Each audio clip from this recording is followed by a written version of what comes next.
Yes, good evening to all of you friends. We'll start class at 9 p.m. Few more seconds to go.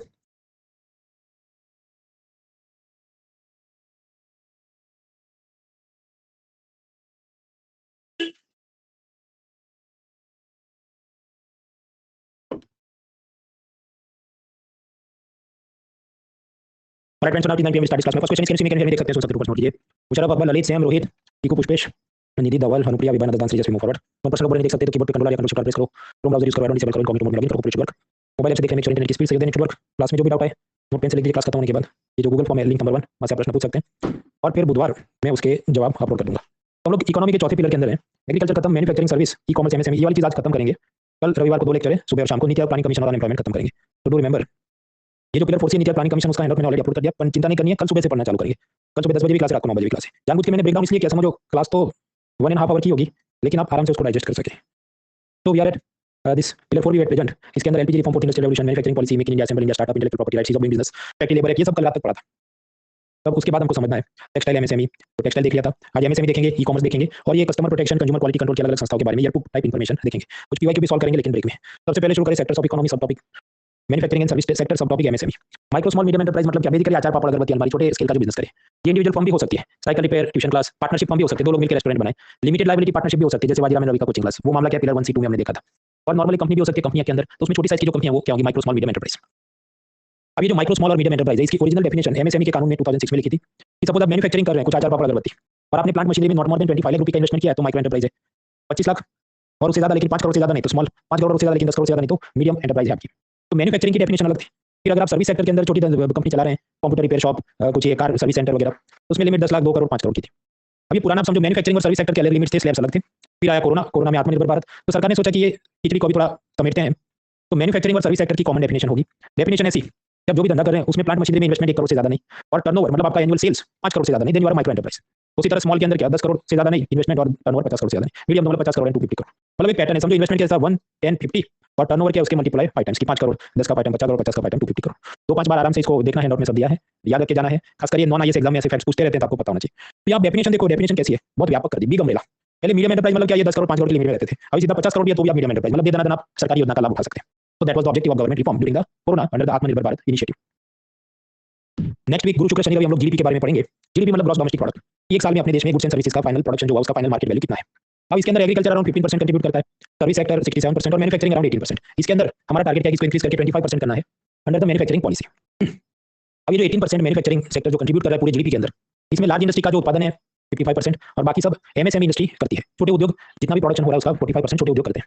इसमें भी 40% भारत का जो export जाता है ये लोग कंट्रीब्यूट करते हैं। बहुत सारे MSME enterprise SC ST OBC WS community के लोगों ने चलाए हैं, तो सोशल अपलिफ्टमेंट का भी एंगल है, तो very important for the economy and social empowerment. इनकी मदद के लिए एमएसएमई मिनिस्ट्री है, उसके नीचे मिनिस्ट्री डिपार्टमेंट में एक एनबीएफसी कंपनी है, नेशनल स्मॉल इंडस्ट्रीज कॉर्पोरेशन, मतलब ये क्या लोन देने का काम करती होगी, एनबीएफसी है। फिर एक डेवलपमेंट कमिश्नर है, स्टैट्यूटरी बॉडी है, याद रखना है, खादी विलेज इंडस्ट्रीज कमीशन। समझो ये टेक्सटाइल मिनिस्ट्री के नीचे नहीं है, khadi village industries commission is a statutory body, correct, but not under textile ministry, it is under MSME ministry. उसी तरह कॉयर बोर्ड, कॉयर मतलब जो कोकोनट के छिलके होते हैं उससे ये सब पलंग के गद्दे और सब बनाते हैं, कॉयर बोर्ड है उसका, वो भी statutory body under MSME ministry.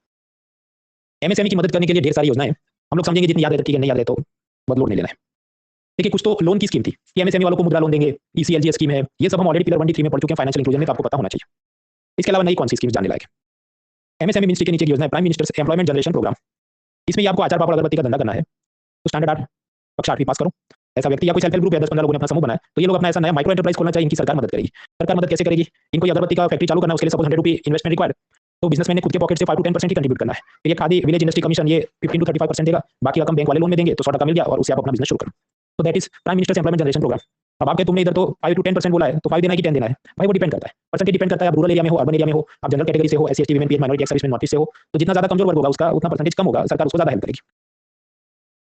Exim bank याद करो, हम पिलर 1D1 में क्लासिफिकेशन पढ़ के आए थे, एक्सिम बैंक और सिडबी बैंक थे, hi fi all India financial institutions, इन्होंने मिलकर एक फंड बनाया है कि ऐसे जो एमएसएमई जो एक्सपोर्ट करना चाहते हैं तो उनको मदद करेंगे, और इसको क्या कहेंगे, बदन पे सितारे नहीं उभरते सितारे, उभरते सितारे प्रोग्राम। उसमें डेट फाइनेंस और इक्विटी फाइनेंस दोनों दिए जाएंगे, मतलब एमएसएमई कंपनी में ये सिडबी और एक्सिम बैंक मिलकर उन्होंने फंड बनाया, उसमें से उसका शेयर कैपिटल के रूप में, बॉन्ड्स के रूप में उसको इन्वेस्टमेंट में पैसा देंगे। फिर पिलर 1D में हमने देखा था PM Vishwakarma scheme for artisans, कि मतलब ये जो कारपेंटर, ब्लैकस्मिथ, पॉटर्स ये सब लोग हैं, सरकार इनको 3 लाख रुपए तक का लोन देगी। फिर उनके ये जो हथियार या टूल्स हैं उसके लिए 15,000 रुपए का वाउचर देगी, जिससे आप दुकान में जाकर खरीद अपना सामान, स्किल ट्रेनिंग दिया जाएगा। एमएसएमई मिनिस्ट्री सब काम करती है, तो ये PM Vishwakarma scheme already pillar 1D3 में फाइनेंशियल इंक्लूजन में देखा है। इसके अलावा एमएसएमई वालों की और भी स्कीम्स चलती है, स्फूर्ति मतलब वो क्या खादी को और हैंडीक्राफ्ट के लिए है, टीजीटी एमएससी बेसिकली किसी बैंक ने एमएसएमई को लोन दिया और एमएसएमई इंडस्ट्री वाला लोन वापस नहीं करा, नॉन परफॉर्मिंग एसेट हो गया, तो बैंक का जो लॉस हो गया उसकी भरपाई कौन करे? तो इसका फंड है credit guarantee fund trust for micro small enterprises, CGT MSE. ये एमएसएमई मिनिस्ट्री और सीडीडी साथ मिलकर चलाते हैं। फिर बहुत सारी और स्कीम है, उन सबके यूजुअली नाम होते हैं उद्यमी डीस, उद्यमी डेट, उद्यमी डीस, उद्यमी डेट। जो भी स्कीम ज्यादातर वो एमएसएमई के लिए होती है। इसके अलावा तो देखिए एमएसएमई की हम बात करें, इनपुट में उनको क्या चाहिए? लोन चाहिए, सब्सिडी चाहिए, ट्रेनिंग चाहिए, कुछ स्कीम्स हमने देखी। फिर वो प्रोडक्शन करेंगे तो रिसर्च डेवलपमेंट में हेल्प के लिए कुछ स्कीम्स हैंड आउट में दी, हालांकि उतनी फेमस नहीं। कुछ बार प्रॉब्लम क्या आ जाते हैं कि सुप्रीम कोर्ट या नेशनल ग्रीन ट्रिब्यूनल बोल दे कि ये पटाखे पे बैन कर देंगे, सिंगल यूज प्लास्टिक जैसे कि ये स्ट्रॉ प्लास्टिक कप इस पे बैन कर देंगे, तो जो छोटे उद्योग ये फायर क्रैकर या सिंगल यूज प्लास्टिक के प्रोडक्ट बनाते हैं वो पैसा चुका नहीं पाएंगे, लोन नहीं चुका पाएंगे, बिजनेस ठप हो जाएगा। तो देयर आर सम चैलेंजेस। फिर इनको माल बेचना है, उसके लिए कुछ सिस्टम्स होते हैं, उसको भी समझेंगे। देखिए चाचा जान ने साइकिल बनाई है जो पानी पे चल सकती है, तो इसे आप क्या कहोगे? रूरल एंटरप्रेन्योरशिप या ग्रास रूट इनोवेशन है। ग्रास रूट इनोवेशन है, जमीन स्तर पर इन्होंने कुछ नवाचार किया।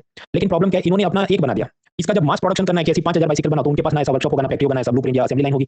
तो कैसे इस प्रोडक्शन को स्केल अप किया जाए, इसको कमर्शियल लेवल पे और सेल्स इसका किया जाए, उसमें सरकार हेल्प करेगी। उस स्कीम का नाम है एस्पायर, एमएसएमई मिनिस्ट्री की एस्पायर स्कीम। फुल फॉर्म याद नहीं रखना, बेसिकली ग्रास रूट इनोवेशन में मदद करेगी। ये सब स्टार्टअप फंड और बिजनेस इंक्यूबेटर वगैरह, तो दैट इज एस्पायर स्कीम। आगे तो इनपुट मिल गया, रिसर्च डेवलपमेंट में थोड़ी मदद हो गई। अब ये बेचने को निकलेंगे। बेचने निकले इसमें तकलीफ क्या है? सपोज बॉल पेन, तो रेनॉल्ड या लक्सर या बड़ी जो कंपनी है उसका इतना मार्केटिंग और दबदबा है कि उन्हीं का पेन बिकेगा। स्मॉल एंटरप्राइज का बॉल पेन है, उसका कोई हीरो मार्केटिंग नहीं करेगा, कोई खरीदेगा नहीं। तो कौन? Government should help them. तो सरकार ने कहा ठीक है, इधर हम एक रिजर्वेशन कोटा टाइप सिस्टम बनाते हैं कि जो भी सरकारी विभाग या कंपनियां हैं, जैसे ओएनजीसी को अपने ऑफिस के लिए फर्नीचर खरीदना है, बॉल पेन खरीदना है, कुर्सियां खरीदना है, कुर्सियों पे व्हाइट टॉवेल्स लगाने हैं, ये सब खरीदना है। You want to buy pen, pencil, furniture, towel, computer, keyboard, बहुत कुछ। तो जब भी कोई गवर्नमेंट ऑर्गेनाइजेशन या पब्लिक सेक्टर अंडरटेकिंग पैसा खरीदना है, सपोज 100 रुपये का, तो उसके अंदर 25% कोटा होगा माइक्रो एंड स्मॉल एंटरप्राइज का, कि उन्होंने ये जो भी बॉल पेन और बाकी सब चीजें खरीद रहे हैं 100 रुपये की पूरे साल में, उसमें से 25 माइक्रो स्मॉल एंटरप्राइज से खरीदनी होगी। उसके अंदर भी 3% ऐसी माइक्रो स्मॉल एंटरप्राइज जिसका ओनर एक महिला हो, और 4% ऐसे खरीदना है जो एससी एसटी एंटरप्रेन्योर की एंटरप्राइज। तो 25% reservation in the government purchase for the micro and small enterprises. बाकी का जो 75 है it is open for all. बाकी 75 रुपये का कंप्यूटर कीबोर्ड खरीदना है ओएनजीसी ने या सरकारी मिनिस्ट्री डिपार्टमेंट ने, तो लार्ज इंडस्ट्री से भी खरीद सकते हैं, स्मॉल इंडस्ट्री एमएसएमई से भी खरीद सकते हैं। तो 25 इनका तो है ही, बाकी 75 में भी कम्पीट कर सकते हैं। इससे क्या फायदा? शुरू में इनको थोड़ा हेल्प मिल जाए। जो भी मान लो 10,000 बॉल पेन बनाए, कम से कम 200 बॉल पेन तो कोई खरीद ले, तो थोड़ी राहत मिलती है, बाकी धीरे धीरे वो ग्रो करेगा इन फ्यूचर। तो जब भी सरकार खरीदी करती है, क्या है? Public procurement. सरकार को सपोज एक पेन खरीदना है, नॉर्मल रूट क्या होगा? वो न्यूज़पेपर में ऐड देंगे, we want to purchase suppose 5000 pens, और सारे कंपनियां अप्लाई करेंगी, तो सरकार किसकी बॉल पेन खरीदेगी? नॉर्मल सिस्टम क्या होता है? Least cost system, LCS. जो सबसे सस्ते में पेन देने को तैयार है उसका ले लेंगे। हालांकि हर बार ये अच्छी बात नहीं होगी, कुछ बार एकदम सस्ता पेन बेकार जाओगी, इसमें कागज पड़ जाए, तो we should purchase good quality pen. तो उसके अलग अलग प्रोक्योरमेंट मॉडल हो सकते हैं, कौन सा कब सही रहेगा, इस पे इकोनॉमिक सर्वे ने लंबी चौड़ी चर्चा की थी 2022 में। जो जीएस में काम की नहीं, public administration as an optional subject हो, तो उसमें पेपर में कुछ फाइनेंशियल एडमिनिस्ट्रेशन है, उसके अंदर मॉडल्स पढ़ने होते हैं, तब देखना, otherwise don't waste time on this. सरकार जो सामान खरीदना चाहती है, मास्क खरीदने हैं, ट्रक खरीदना है, एक तो काम हो सकता है कि हर एक मिनिस्ट्री डिपार्टमेंट न्यूज़पेपर में एडवर्टाइजमेंट दे दे, फिर सारी कंपनियां उसका टेंडर भरें, पूरी प्रोसेस चले, तो उसमें तो 15 दिन वेस्ट हो जाएंगे। तो सरकार ने कहा कि देखो, कॉमर्स मिनिस्ट्री खुद से अमेज़न जैसी वेबसाइट खोलेगी, जिसका नाम है GeM, government e market place. ये सरकारी वेबसाइट है, जेम वेबसाइट। इस पे हर एक कंपनी अपना प्रोडक्ट लिस्ट कर सकती है कि ये लोग मास्क बेचने वाली 4 कंपनी है, और ये अपना भाव भी लिख देंगे। फिर यूनियन, स्टेट गवर्नमेंट्स, पंचायती, लोकल बॉडीज, ये सबके ऑफिसर्स को खरीदना है सरकारी काम के लिए, तो उधर जाके ऑर्डर प्लेस कर देंगे। तो sellers will list the products and government organisations will purchase it. तो समझो ये अमेज़न जैसी वेबसाइट है, पर मेरे आपके जैसे लोग परचेज नहीं कर सकते, सिर्फ गवर्नमेंट डिपार्टमेंट्स, यूनियन, स्टेट, पंचायती बॉडीज, म्युनिसिपलिटी, ये लोग ही उसको खरीद सकते हैं। तो कॉमर्स मिनिस्ट्री के नीचे जेम पोर्टल बनाया है, और इसे चलाने के लिए खास कंपनी बनाई गई है जिसका नाम है GeM special purpose vehicle company. इससे फायदा क्या? हर एक मिनिस्ट्री डिपार्टमेंट ने खुद से एडवर्टाइजमेंट देनी नहीं है, न्यूज़पेपर में we want to purchase this, वो सीधा इस वेबसाइट पे आके खरीद ले। अब यहाँ पर आप समझिए कि जैसे एक रोड स्वीपर मशीन है अशोक लेलैंड का, इसका कितना भाव है? 47 लाख रुपीस, और इस पे भी 10% ऑफ दे रहा है। तो इनको तो पता है, अशोक लेलैंड के जो मैनेजर है उनको पता होगा कि ये वेबसाइट पे प्रोडक्ट कैसे लिस्ट करना है। समझो, जैसे फेसबुक पे हमें अपना प्रोफाइल बनाना है, तो हमको पता है फोटो अपलोड करना है, साइड में अपना नाम लिखना है, कॉलेज का पूरा हिस्ट्री लिखना है। तो उसी तरह जेम वेबसाइट पे अशोक लेलैंड ने अपना प्रोडक्ट लिस्ट करना है, तो उसके मैनेजर को पता है मुझे फोटोग्राफ अपलोड करना है, नीचे प्रोडक्ट का नाम लिखना है, ये प्राइस लिखना है। लेकिन जो वीमेन या स्टार्टअप या यूथ एंटरप्रेन्योर है, और वो भी ऐसे जो गांव से हैं, उन्हें तो ये सब पता नहीं होगा कि असल में करना कैसे। तो गवर्नमेंट उनको भी हेल्प करती है। स्वायत्त इनिशिएटिव की जहां पर स्टार्टअप वीमेन और यूथ एंटरप्रेन्योर को अपने प्रोडक्ट्स ये सरकारी जेम पोर्टल पे लिस्ट करने में सरकार सहायता करेगी, उनका जो भी ट्रेनिंग सपोर्ट देगी। तो दैट इज कॉमर्स मिनिस्ट्री और उसका जेम पोर्टल। जो एक प्रकार से समझो सरकारी अमेज़न है, जहां पर बायर सारे सरकारी डिपार्टमेंट्स हैं। अब कुछ लोग भावुक हो जाते हैं, उनका ये कहना है भाई सरकार को ऐसी वेबसाइट क्यों चलानी है, जाके सीधा अमेज़न से ही खरीद ले, सरकारी जो भी ऑफिसर है उसको बॉल पेन खरीदना है, खरीद ले उधर से। इसमें प्रॉब्लम क्या होगी? अमेज़न से अगर गवर्नमेंट सामान खरीदे तो फ्लिपकार्ट नाराज हो जाएगा कि भाई आपने हमसे क्यों नहीं लिया। दूसरा, अमेज़न फ्लिपकार्ट पे जो भी प्रोडक्ट होते हैं उसमें समझो बॉल पेन अगर 6 रुपये का है, तो अमेज़न वाला उस पे 6 to 12% अपना कमीशन भी चार्ज करता है। तो ये सबको देख के सरकार ने सोचा हम खुद का ही अपना एक दुकान खुलवा देते हैं ना, उसमें प्रोडक्ट लिस्ट कर देंगे तो हमें सस्ते में सब माल मिल सकता है। ये जो जेम पोर्टल है, जिसमें सरकारी मिनिस्ट्री डिपार्टमेंट सब सामान खरीद सकते हैं, उससे बहुत फायदा हुआ है, बहुत महान है ये। इकोनॉमिक सर्वे ने जो भी डेटा सब दिया कि पहले 12 रुपये की बॉल पेन खरीदते थे, अब ये पोर्टल से 10 रुपये मिल रही है। ये भी हमारे लिए काम का नहीं, सिवाय कि पब्लिक एडमिनिस्ट्रेशन आपका ऑप्शनल सब्जेक्ट हो, तो 2022 का ये सब उसने मैट्रिक समझाया, आप देखना। अब मान लीजिए सरकार ने ये कोई माइक्रो स्मॉल मीडियम एंटरप्राइज से बॉल पेन खरीदा, लेकिन आप जानते हैं टाइम पे उसका पैसा रिलीज नहीं करेंगे। दो कारण हो सकते हैं, एक तो वैसे भी ऑफिसर लेजी हो, या दूसरा कि उसको उसमें ब्राइब चाहिए हो कि भाई तुमने 10 रुपये की पेन बेची तो मुझे 2 रुपये दो, तब तुम्हारी फाइल क्लियर करके पैसा रिलीज करूंगा। तो इसके खिलाफ ये बिजनेसमैन कंप्लेन कर सकता है कि नहीं, जब हाँ कि एमएसएमई को सरकार ने जो पेमेंट करना है उसमें डिले हो रहा है, तो उसके लिए एमएसएमई समाधान नाम का एक पोर्टल है जहां पर ये कंप्लेन कर सकते हैं। हालांकि हर बार मैं चेक करता हूं ये वेबसाइट खुलती नहीं है, तो कंप्लेन किधर करनी है, दैट इज आल्सो क्वेश्चन। क्या एमएसएमई समाधान पोर्टल है? इफ MSME sold something to government but the government did not release the money on time, then there is a portal to file complaints. RBI ने MSME की help करने के लिए UK Sinha committee बनाई थी, उसके जो मुद्दे हैं वो मीन्स के लिए काम किए, हाउ टू मतलब एमएसएमई इंडस्ट्री को क्यों प्रमोट करना है हमें। देखिए अदानी अंबानी से भी भारत देश का तरक्की तो हो ही रहा है, पर वो इंक्लूसिव नहीं होगा। समावेशी विकास के लिए क्या छोटे उद्योग का भी ग्रो करना जरूरी है, इसलिए इसकी हेल्प करनी है। तो समिति एक बनी थी यूके सिन्हा, उसके बारे में हम लोग मेंस में समझेंगे। प्रश्न, यूके सिन्हा कौन है? यूके सिन्हा सेबी का बॉस था, फिर वो रिटायर हो गया तो उसे इस कमेटी का बॉस बना दिया। ये आदमी आईएएस ऑफिसर है। आरबीआई का बॉस कौन है? IAS officer. तो आईएएस एक कास्ट सिस्टम है, रिटायर होने के बाद भी आपको काम मिल जाता है। क्यों? आपकी बिरादरी के भाई बंधु सब कहीं ना कहीं बैठे हैं, वो आपको बुलवा लेंगे। Therefore IAS provides plethora of opportunities, ये सब बोला जाता है इंटरव्यू में। तो इसका मतलब क्या? प्रैक्टिकल बात ये है, सेबी का बॉस भी आईएएस हो सकता है। आपको सभी जो है माधवी, वो तो कोई बैंकर थी लेकिन कई बार सेबी के बॉस आईएएस बने। रिटायरमेंट के बाद भी ऐसी बहुत सारी अपॉर्चुनिटी मिल जाती है। बैंक ऑफ बड़ौदा का चेयरमैन कौन है? आईएएस ऑफिसर है, retired IAS officer. Anyways going forward, तो हम लोग समझ रहे थे एमएसएमई, इनपुट प्रोडक्शन सेलिंग के अंदर अलग अलग स्कीम्स देखी। वेबसाइट का तो कोई हिसाब ही नहीं है, दर्जनों वेबसाइट्स हैं। एक बना एमएसएमई के लिए चैंपियंस पोर्टल, और उसमें उनको सब सारी कंप्लेंट कर सकते हैं, अलग अलग स्कीम का सब लाभ ले सकते हैं। चैंपियन पोर्टल है। अगर देखो एमएसएमई मिनिस्ट्री का हेडक्वार्टर तो दिल्ली में है, और उसके जो भी रीजनल ऑफिस हैं वो साइकिल के, चक्के के, पहिए के, ये सब स्पॉक्स हैं। तो ऐसा हब एंड स्पॉक मॉडल हमने बनाया और ये दूध की नदियां, दैट इज चैंपियंस पोर्टल। और भी ढेर सारी चीजें आपको याद रहती है, ठीक है, नहीं याद रहता छोड़। एमएसएमई सेक्टर के अंदर गवर्नमेंट रिफॉर्म्स की भी जरूरत है, लेकिन वो सब मीन्स के मुद्दे हैं जो मीन्स में हम लोग 2 हफ्ते बाद पढ़ेंगे मीन्स के लेक्चर के अंदर। तो यहाँ माइंड मैप में कुछ ऐसी चीजें थी कि आपको कि ये तुमने बताया नहीं तो डोंट वरी, वो मीन्स में हम लोग समझने वाले हैं। तो we learn about the textile, we learn about the MSME, उसके बाद सर्विस सेक्टर और ई कॉमर्स की बात होगी। मैं आपको 30 सेकंड देता हूँ पहले, तो हमें ये सोचो इसका जवाब, फिर मैं वोटिंग लाइन खोलता हूँ। सोचिए।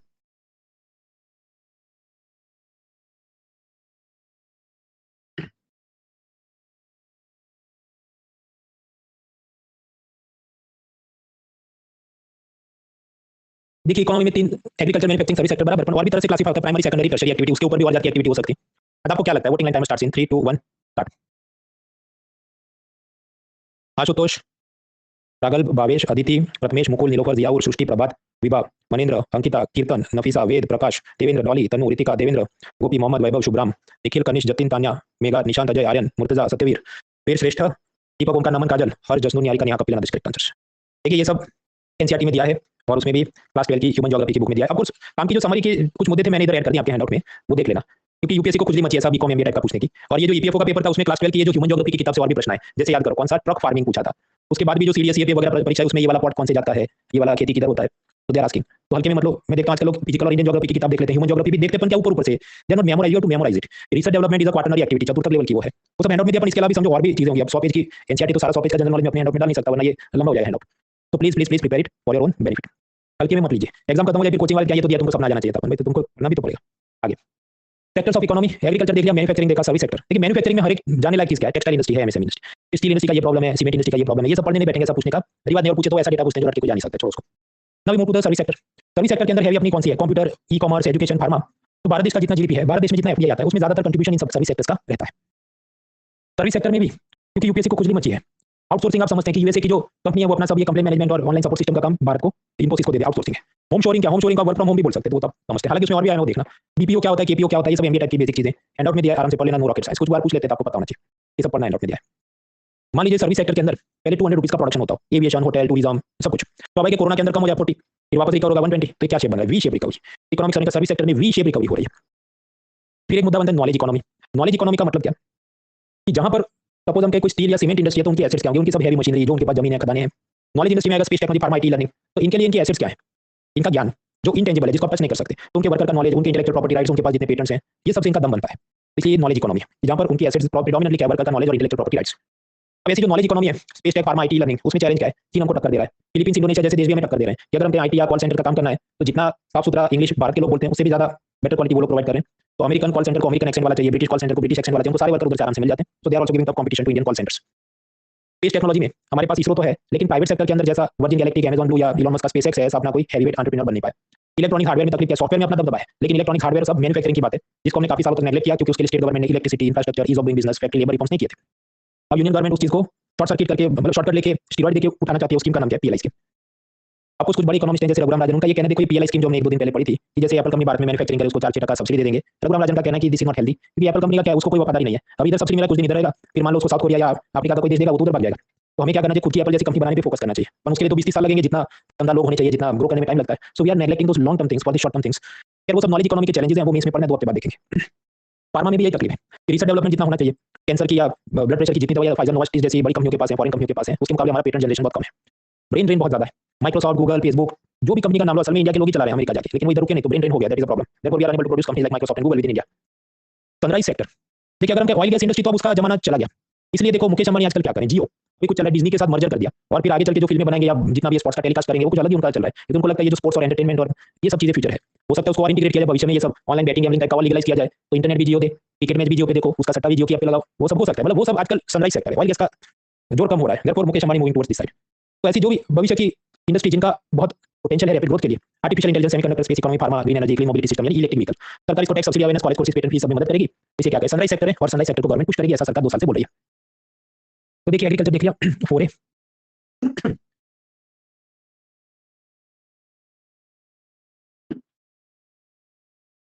मैन्युफैक्चरिंग में देखा, टेक्सटाइल, एमएसएमई, फार्मा का कुछ समझना है वो हम मेंस में समझेंगे। सर्विसेज में आईटी सेक्टर, उसका थोड़ा भी आगे पढ़ना है, ब्रेक के बाद ई कॉमर्स का तो देखना है, बस उतना होगा तो खेल खत्म। फिर हम ये नहीं पढ़ने बैठे टूरिज्म में ये है, रेडियो के इतने चैनल है, टेलीविजन के इतने चैनल है, इतने अखबार भारत में छापे जाते हैं, उसका कोई एंड नहीं है। इस टाइप का हर एक सेक्टर पढ़ने बैठे तो देयर इज नो एंड। और खासकर बात यह है कि उसमें से पीवाईक्यू भी ऐसे कोई निकलते नहीं, तो हम सीमित रूप से थोड़ा थोड़ा ही पढ़ रहे हैं।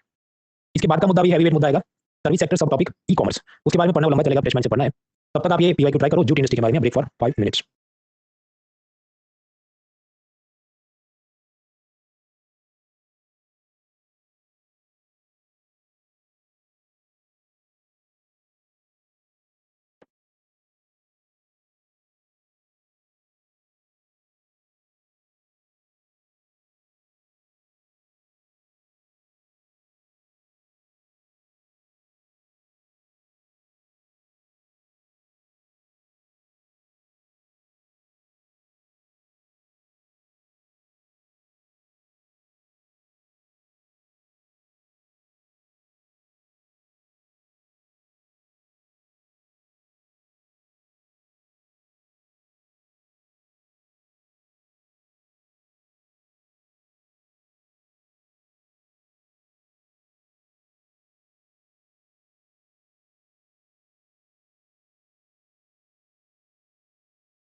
Three more minutes.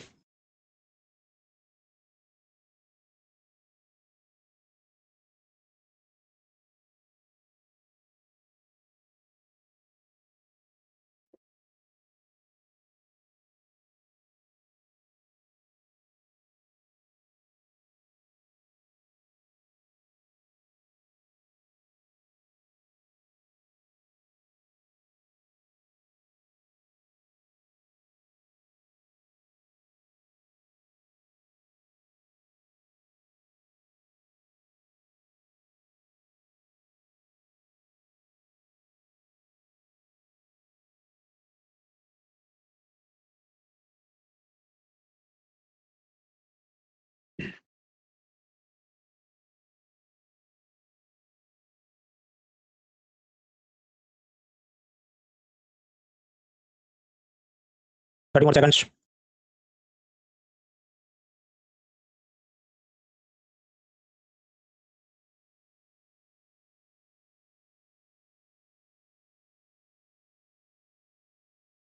Alright friends, jute industry जिसके बारे में कल थोड़ा बहुत पढ़ा था टेक्सटाइल टॉपिक में, आपको जो ठीक लगे इसकी ऑप्शन भी स्किप करना। तो voting line time starts in 3 2 1 start. Pushpanjali, Nishan, Sahil, Aman, Kanika, Tanya, Abhimanyu, Mehakpreet, Anshul, Aryan, Bhavesh, Samar, Ankit, Saini, Satyaveer, Gungun, Sahu, Nandini, Chinmay, Gunjan, Mukta, Dhanashree, Leena, Shweta, Gargi, Ishika, Sneha, Shresth, Vedashree, Solanki, Dev, Ajay, Shiva, Hrithik, Naman, Jasnoor, Omkar, Kajal, Harsh, Ankit, Deepak, Niharika, Trichy, Amit, Sarvod, Aman, Jasnoor and the correct answers. देखिए जो भी जूट फार्मर्स हैं उससे वो बैग बनाएंगे, जूट मिल वाले, और ये जितनी भी शुगर और फूड ग्रेन वाली कंपनियां, मान लो पतंजलि आटा वगैरह, उन्होंने कंपलसरी अपना कुछ प्रोडक्ट जूट बैग्स में ही पैक करना होगा। ऐसा कानून है, कल मैंने आपको बताया था। अब आप थोड़ा लॉजिकली सोचने बैठो कि अगर उसमें रिजर्वेशन कोटा है कि बाबा रामदेव ने पतंजलि का आटा तो इसमें इतना परसेंटेज तो जूट बैग में ही पैक करना, अगर बाकी का प्लास्टिक बैग में कर सकते हैं तो कुछ तो उसके अंदर होगा ना सिस्टम। 100% तो हो नहीं सकता। तो ये जो बात है कि शुगर और फूड ग्रेन सब कुछ केवल जूट बैग में ही पैकेज करना है, ऐसा रूल नहीं है। 100% ऑफ द ग्रेन मतलब अनाज जो फ्लावर होता है, फ्लावर मतलब आटा, उसमें रूल्स मुक्ति होगी। शुगर में 20%, मतलब जितना भी शुगर के बैग्स हैं तो उसमें 20% जूट बैग यूज करो, बाकी प्लास्टिक बैग में बेच सकते हैं शुगर मिल वाले। यानी फर्स्ट स्टेटमेंट इज रॉन्ग। और ये जो असर्शन रीजनिंग टाइप का है, तो अगर पहला रॉन्ग है तो 1 2 3 सब पूछ जाएगा, जवाब बचेगा D. 1 is wrong but 2 is correct, so the answer will be D. हालांकि तो फिर भी थोड़ा बहुत आसानी से होगा क्योंकि ये जो असर्शन रीजनिंग टाइप है, मान लीजिए सीधा पूछाओ only 1 only 2 both correct neither correct, then it becomes quite tough. क्योंकि जो सेकंड वाला स्टेटमेंट है government enacted the jute packaging material act 87, अब मैंने पढ़ा है हैंडआउट में भी, अपन मैं खुद भी कभी श्योर नहीं होता, ये 86 भी हो सकता है, राइट। तो this is actually tough question. ये तो खत्म हो जाए फिर हम लॉजिक फिट करें, देखो तुमको सपना आ जाना चाहिए था यूपीएससी टेस्टिंग आईक्यू नहीं, क्यों तो वो सब बेतुकी बातें, थोड़ा बहुत पढ़ा था हमने। Medium to tough difficulty I would classify this. Now moving further, अब हमें समझना है ई कॉमर्स। पिलर 3 याद करो, ई कॉमर्स इंडस्ट्री में foreign direct investment is allowed, yes, on condition है। ये जो ई कॉमर्स वेबसाइट 2 जाती होती है, जैसे एक वेबसाइट है प्राइम एबीजीबी, वो कंप्यूटर का सब ये हार्डवेयर बेचता है, लेकिन वो अपनी दुकान का ही माल ऑनलाइन लिस्ट करके वो आपके घर पे पहुंचा देगा मुंबई से। तो वो इन्वेंटरी बेस्ड ई कॉमर्स वेबसाइट है कि कंपनी खुद का माल ही बेच रही है वेबसाइट पे लिस्ट करके, खुद की वेबसाइट पे। वैसे इन्वेंटरी बेस्ड ई कॉमर्स कंपनियों में तो एफडीआई प्रोहिबिटेड है, उसमें और इन्वेस्टमेंट नहीं हो सकता। अमेजन फ्लिपकार्ट अलग जात की कॉमर्स है, उसे हम कहते हैं मार्केट प्लेस, कि जहां पर उन्होंने समझो एक बड़ी सी सब्जी मंडी बना दी है, अब सारे व्यापारी आके अपना ठेला लगा के सब्जियां बेच सकते हैं। So they make a portal to help the other sellers to list their products. ऐसी जो मार्केट प्लेस है अमेजन फ्लिपकार्ट, ऐसी ई कॉमर्स वेबसाइट में 100% foreign investment FDI is allowed. ये सब हम पिलर 3 में पढ़ चुके हैं। लेकिन ये जो अमेजन के बारे में क्रिटिसिज्म होता है, प्रेडेटरी प्राइसिंग, मतलब जानबूझ के वो सस्ते में आपको पेन ड्राइव या टीवी फ्रिज कुछ देगा, और नॉर्मल इलेक्ट्रॉनिक्स की जो दुकान है जैसे जेठालाल की गड़ा इलेक्ट्रॉनिक्स, तो वो तो इतना सस्ता बेच नहीं सकता, उसने एम्प्लॉय को पैसा देना है, बिजली का खर्चा, दुकान का भाड़ा है। तो अमेजन खुद का भी नुकसान करके सस्ता बेचेगा ताकि दूसरों की दुकान बंद हो जाए, ताकि अल्टीमेटली सब लोग इसी से खरीदें, तभी अपना भाव बढ़ाएगा। This practice is called predatory pricing, deliberately selling the products cheap even if it results into losses because you want to shut down the other companies. ये स्पाइस जेट एयरवेज, इंडिगो, ये सब एक जमाने में ऐसा ही करते थे, उसी के चलते एक दूसरे के उन्होंने पत्ते काटने में खुद भी बर्बाद हुए। कुछ वर्षों में टेलीकॉम इंडस्ट्री में भी ऐसा हुआ कि जियो एकदम सस्ते में लॉस में बेचता रहे अपने प्रीपेड प्लान, ताकि बाकी सब बंद हो जाए। अभी दो ही बचे, जियो एयरटेल, तीसरा ऑक्सीजन आईसीयू पे है, वोडाफोन आई, but now they are having this type of practices, इसे कहते हैं प्रेडेटरी प्राइसिंग। फ्लिपकार्ट अमेजन की एक और तकलीफ है, एक जमाने में ये करते थे एक्सक्लूसिव टाइप, कि आपको ये वीवो या ओप्पो का फोन खरीदना है तो सिर्फ फ्लिपकार्ट पे मिलेगा, रिटेल दुकान पे नहीं मिलेगा, अमेजन पे नहीं मिलेगा, क्योंकि फ्लिपकार्ट इस कंपनी के साथ एक्सक्लूसिव टाइप कर देता था कि तुम कॉन्ट्रैक्ट साइन करो, सिर्फ हमारी वेबसाइट पे बेचोगे, बाकी जगह नहीं बेचोगे। आपके अपन ये वीवो कंपनी ऐसा क्यों साइन करेगी? फ्लिपकार्ट उसको कहेगा ना भाई कि मैं तुम्हें अब से कोई भी फ्लिपकार्ट की वेबसाइट पे अगर सर्च करेगा मोबाइल फोन, तो तुम्हारा लिस्ट में पहले दिखाऊंगा नाम। स्विगी जोमेटो पर भी ऐसा आरोप लग रहा है कि वो एक्सक्लूसिविटी डील करते हैं, कि कोई रेस्टोरेंट अगर ऐसा साइन कर दे कि मैं अपने फूड आइटम्स केवल स्विगी ऐप पे बेचूंगा, जोमेटो पे लिस्ट नहीं करूंगा, तो स्विगी वाला उसका रिजल्ट में टॉप नंबर दिखाएगा जब भी आप सर्च करेंगे मुझे ये खाना है, जो भी खिचड़ी उपमा हो, दही बड़ा कुछ। तो ये क्या है? These are unethical practices. यहाँ पर जो स्मॉल रिटेल है जैसे जेठालाल गड़ा इलेक्ट्रॉनिक्स, उसको वो मोबाइल बेचना है पर स्टॉक ही आएगा नहीं, क्योंकि सारा तो फ्लिपकार्ट ने कॉर्नर कर लिया है। कैशबैक और डिस्काउंट दे देकर कस्टमर को लुभाते रहते हैं। स्मॉल बिजनेसमैन ऐसे कैशबैक डिस्काउंट दे नहीं सकता, तो वो लॉस में रहता है, उसके ग्राहक चले जाते हैं। एक बड़ी तकलीफ ये है कि मार्केट प्लेस है। अब मार्केट प्लेस समझो आपके सिटी में जो सब्जी का मंडी है एरिया है, वो भी मार्केट प्लेस ही है, लेकिन उधर 10 लोग टमाटर बेच रहे हैं, आप किससे खरीदेंगे? जो सबसे सस्ता बेच रहा है। अमेजन पे भी सबने प्रोडक्ट लिस्ट किया, समझो प्रोडक्ट तो एक ही है, स्टैंडिक यूएसबी पेन ड्राइव है, कंपनी ब्रांड तो एक ही है, उसको बेचने वाली दुकानें बहुत सारी, उन्होंने माल लिस्ट किया है अमेजन पे। तब देखो Appario retail selling it for 299, MP enterprise वगैरह, शंभू, ये सब लोग तो 300 रुपए में बेच रहे हैं ना, तो कस्टमर तो हमेशा अपारियो से ही खरीदेगा। लेकिन अगर आप ये अपारियो रिटेल या क्लाउड टेल रिटेल ऐसी जो कंपनियां हैं, उनका इतिहास या ओनरशिप देखो तो पता चले वो तो अमेजन की खुद की कंपनियां हैं। अमेजन ने ऐसी मर्चेंट कंपनियां बनाई हैं जो मर्चेंट के रूप में, व्यापारी के रूप में प्रोडक्ट लिस्ट करते हैं और बेचते रहते हैं, लॉस में भी बेचते हैं, सस्ते में भी बेचते हैं, उन्हीं का धंधा चल रहा है। बाकी सब लोग ये जो है MP enterprise, Krishna, apex, Shambhu, इन्होंने बस डील बनाने के लिए अपने प्रोडक्ट लिस्ट के बना होना, इनका कुछ है नहीं, क्योंकि इनका प्रोडक्ट थोड़ा ज्यादा प्राइस वाला है। तो ऐसे ये खुद की सब्सिडियरी कंपनी बना के उनको ऑनलाइन मर्चेंट दिखा के बदमाशी करती है। इसको और ग्राफिक से समझे। मान लीजिए पेन ड्राइव आपको खरीदनी है, आप अमेजन पे सर्च करते हैं, तो सेम पेन ड्राइव SanDisk जो भी कंपनी वेस्टर्न डिजिटल 499 और 520 दोनों प्राइस पे लिस्ट हुई होगी। 499 पे कौन बेच रहा होगा? क्लाउड टेल, ऐसा एक सेलर है, उसका आप अगर ओनरशिप देखो तो उसमें 49% अमेजन मालिक है और 51% इन्फोसिस मालिक है। तो ये तो इनकी अपनी समझो कि अमेजन का ही सब हो गया ना एक प्रकार से, और ये तो लॉस पे भी बेचते होंगे just to corner the market. और बाकी सेलर जो होंगे ये शंभू एंटरप्राइज वगैरह, वो तो 520 कुछ मांगते होंगे, उनका कोई खरीदेगा नहीं। तो ये सब सेलर्स ने कंप्लेंट की सरकार को कि भाई अमेजन का मार्केट प्लेस मॉडल है, इसके अंदर ये सब अनएथिकल प्रैक्टिस चल रही है। सरकार ने नियम बनाया कि अमेजन उसने अगर ऐसी जो सब्सिडियरी कंपनी बनाई जैसे क्लाउड टेल, अपारियो वगैरह, तो उसमें उन्होंने अपनी ये जो शेयर होल्डिंग है उसको कम करना पड़ेगा या इसको बेच देना पड़ेगा, कि सपोज इसमें आप 25% ही रहो, बाकी किसी और को सेल कर दो, ताकि कोई और इसका बड़ा मालिक बन जाए और वो नॉर्मल धंधा करे, ऐसा लॉस में सब ना करे, just to destroy the competitors. तो मार्केट प्लेस वेबसाइट जैसे फ्लिपकार्ट, अमेजन पे ये कंपनियां खुद की डॉटर कंपनी या सब्सिडियरी कंपनी बना के प्रेडेटरी प्राइसिंग कर रही है। इसके खिलाफ सरकार ने कुछ रूल्स बनाए कि आपकी अगर ऐसी कोई कंपनी है जैसे क्लाउड टेल, तो अमेजन ने कंपलसरी यहाँ पर अपनी शेयर होल्डिंग कम करनी होगी, सपोज 25, ताकि किसी और के हाथ में जाए और वो नॉर्मल बिजनेस करे। अब प्रश्न ये सब रूल्स कौन बना सकता है? कंज्यूमर अफेयर्स मिनिस्ट्री ये सब रूल बनाता है, 2019 में इन्होंने अपडेट किया। एक तो ये एक्सक्लूसिविटी एग्रीमेंट नहीं कर सकते, कि जैसे पहले आपको Xiaomi का फोन से फ्लिपकार्ट पे मिलता था, अमेजन पे नहीं मिल सकता था, ये सब बंद। ये कैशबैक डिस्काउंट के भी काफी सब टाइट कर दिया, पहले जितना नहीं दे सकते। ई कॉमर्स वाले अपनी जो सब्सिडियरी कंपनी बनाते थे, जो मैंने अभी आपको स्लाइड में दिखाई, ये सब के ऊपर भी सरकार ने टाइट किया है। तो these are some new updates. फिर सरकार सोच रही है कि ई कॉमर्स में और नए रूल्स बनाते हैं। मान लीजिए आप सर्च करें कि मुझे एक बेडशीट खरीदनी है, अब जानते हैं उसका एल्गोरिथम फिर क्या आपको सजेस्ट करना लगेगा कि अच्छा तो मॉस्किटो मच्छर का ये मच्छरदानी भी खरीद लो। तब तक ठीक है, ओके, कस्टमर को डिलाइट होगी, मजा आएगा। लेकिन ये ज्यादातर प्रोडक्ट किसको प्रमोट करेगा? China made. इसलिए नहीं क्योंकि चाइना मेड है, बल्कि इसलिए क्योंकि सस्ता है। क्योंकि एल्गोरिथम क्या सोचेगा, आपने बेडशीट खरीदा, अब मैं आपको सस्ता वाला कोई मॉस्किटो नेट दिखाऊंगा, हाँ भाई 400 रुपए का ये है तो 100 रुपए का बेडशीट के साथ मॉस्किटो नेट भी खरीदता हूं, यूजुअली सस्ता माल चाइना का होगा। तो ये जो ई कॉमर्स रूल सरकार बना रही है, उसमें सब इसके खिलाफ बात है कि या तो कस्टमर की डेटा प्राइवेसी रखो कि उसको ऐसा सब सजेस्ट मत करो, और अगर कर रहे हो तो इंडिया मेड प्रोडक्ट को पहले लिस्ट करो। ये जो ऑटो सजेशन आते हैं उसमें इंडिया मेड मच्छरदानी पहले दिखाओ, चाइना मेड वाली बाद में दिखाओ। लेकिन अमेजन फ्लिपकार्ट को नाराजगी है कि भाई फ्री मार्केट है ना, अगर हेल्दी कंपटीशन चाहिए तो कस्टमर को सस्ता पहले दिखाना पड़ेगा, आप इतना सब डिक्टेट मत करो, ये सोशलिज्म समाजवाद थोड़ी है, ये तो फ्री मार्केट है। फिर उसके बारे में कल सुबह हम पढ़ेंगे what is capitalism, what is socialism. ये जो मैंने आपको बताया इसमें से टोटल क्रेजी क्वेश्चन पूछा गया, मैं आपको 40 सेकंड देता हूं, आप सोचिए फिर इसकी वोटिंग लाइन करते हैं।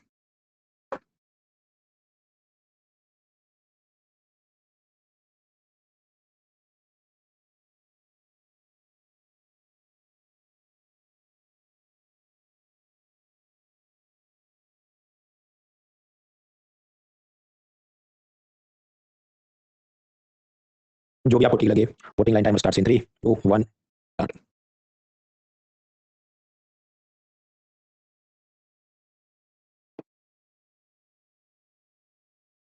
इसके अंदर हम समझते हैं यूपीएससी का आंसर क्या है और वो क्यों गलत है, दोनों पे मैं आपको आराम से बात करूं। देखिए प्रश्न के अंदर मैंने आपको बताया कि ई कॉमर्स में एफडीआई अलाउड है, जब हाँ किसमें? मार्केट प्लेस में, अमेजन फ्लिपकार्ट। ये क्या करेंगे? ये तो मंडी बना के बैठे हैं ना, जब जहां पर बाकी लोग अपना सामान बेचे, इसमें एफडीआई अलाउड है। इन्वेंटरी बेस्ड मॉडल की जहां प्राइम एबीजेबी खुद का माल खुद की इन्वेंटरी से बेच रहा है, तो उसमें तो एफडीआई प्रोहिबिटेड है। तो जो फर्स्ट स्टेटमेंट क्या बोला है कि foreign owned e commerce company they can sell their own goods, तो गलत है ना, क्योंकि ऐसी कंपनी में एफडीआई अलाउड ही नहीं है, तो भारत का ही कोई ई कॉमर्स वेबसाइट होगा, वो विदेशी होगा नहीं, तो फर्स्ट स्टेटमेंट इज रॉन्ग। अब कुछ लोग कहेंगे लेकिन अमेजन की वेबसाइट पे भी तो अमेजन ब्रांड, सोलीमोर, ये सब करके वो अपना माल तो बेच रहे हैं। यू आर राइट, पर कुछ लीगल लूपहोल उन्होंने निकाला होगा, कुछ और कंपनी होगी, उसका लाइसेंसिंग कुछ अलग रूप से किया होगा, ओनरशिप अलग होगा या कुछ। एनीवेज थियरी के हिसाब से first statement is wrong, they can sell their own goods, वो गलत है, क्योंकि फॉरेन एफडीआई वाली जो है उनमें तो अलाउड ही नहीं है, वो तो मार्केट बेस वाले, उन्होंने दूसरों का माल बेचने का वेबसाइट बना के देना, खुद का माल उसमें नहीं बेचना है, तो फर्स्ट स्टेटमेंट इज रॉन्ग। अब जो दूसरा स्टेटमेंट है वो देखो, the degree to which they can own big sellers on their platform is limited, वो अपने प्लेटफॉर्म पर किस हद तक बड़े विक्रेता के स्वामी बन सकते हैं, ये सीमित है। विच इज राइट, आप याद करो कि जो क्लाउडटेल कंपनी है जो सस्ते में पेन ड्राइव बेचती है अमेजन की वेबसाइट पे, ये क्लाउडटेल कंपनी का मालिक कौन है, इन्फोसिस और अमेजन। फिर गवर्नमेंट ने कहा नहीं, अमेजन ने यहाँ पर शेयर होल्डिंग को कम करना चाहिए, क्योंकि आप ओनर हैं, तो आप इधर सब दो नंबर के काम, प्रेडेटरी प्राइसिंग वगैरह कर रहे हो, और अमेजन ने इसको माना भी। या हेडलाइन पढ़ो, Cloudtail India was set up in 2014 as joint venture between Amazon and Caterpillar Ventures, जो कि असल में ये नारायण मूर्ति इन्फोसिस का सब्सिडियरी कंपनी है। However, Amazon was forced to trim its takes to 24% from 49% to comply with countries foreign direct investment regulation in the e-commerce sector। वो किस context में, ये वाले में जो मैंने आपको बताया, ई-कॉमर्स मिनिस्ट्री ने कहा आप इधर इतना सब शेयर होल्डिंग नहीं रख सकते, वरना प्रेडेटरी प्राइसिंग करोगे।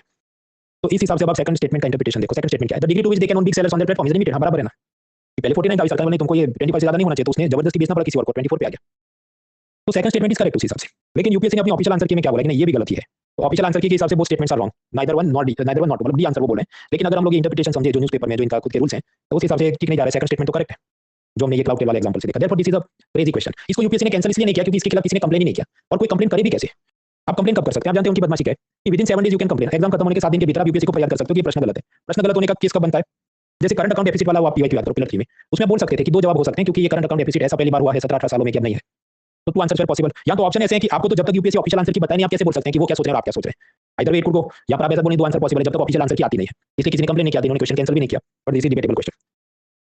देखिए गवर्नमेंट स्कीम और इकोनॉमी के नाम पे अराउंड 18 क्वेश्चन होते हैं आउट ऑफ 100, उसके अंदर प्रैक्टिकल 10 से 12 सॉल्व हो सकते हैं, बाकी जो होते हैं उसमें ये सब आता है, कुछ बार वो जूट बैग का 100%, 80%, 87 कानून बना कि नहीं, ऐसे प्रश्न आते हैं। तो प्रैक्टिकल लोग हम सोचे तो 10-12 सवाल इकोनॉमी के हो जाए आउट ऑफ 18 क्वेश्चन, तो इकोनॉमी गवर्नमेंट स्कीम के, तो भगवान मेहरबान है, उस हिसाब से अपनी तैयारी चल रही है। इतना सारा लंबा चौड़ा हैंडआउट पढ़ने के बाद भी स्ट्राइक रेट इसके आसपास ही होगा। I am not making tall claims like Laxmikant जैसा कि 10 क्वेश्चन 10 सॉल्व हो सकते हैं, तो do not take unnecessary risk, नहीं पता है तो छोड़ दो उसको, accuracy is more important, particularly आजकल जब कट ऑफ तो कम ही रहते हैं। फिर आगे बढ़ते हैं, हम लोग पढ़े थे ई कॉमर्स के बारे में। ई कॉमर्स में कंज्यूमर अफेयर्स मिनिस्ट्री ने सब टाइट किया, मैंने आपको बताया रूल्स। फिर इन्होंने एक नया रूल बनाया, कंट्री ऑफ ओरिजिन, मतलब आजकल अमेजन की वेबसाइट पे प्रोडक्ट उन्होंने बॉक्स में लिखना पड़ता है कि चाइना में, थाईलैंड में बना, वियतनाम में बना, भारत में बना, ये बनाना पड़ेगा, बताना पड़ेगा। रिटर्न रिफंड के रूल्स आसान करने पड़ेंगे, जो भी वहां पर रिटेलर है क्लाउडटेल वगैरह, उसका क्या एड्रेस है, कस्टमर केयर नंबर देना पड़ेगा, फेक रिव्यू नहीं दे सकते वगैरह वगैरह, बहुत सारे रूल्स बनाए। आजकल एक नया चला है ओएनडीसी, ओएनडीसी के बारे में समझते हैं।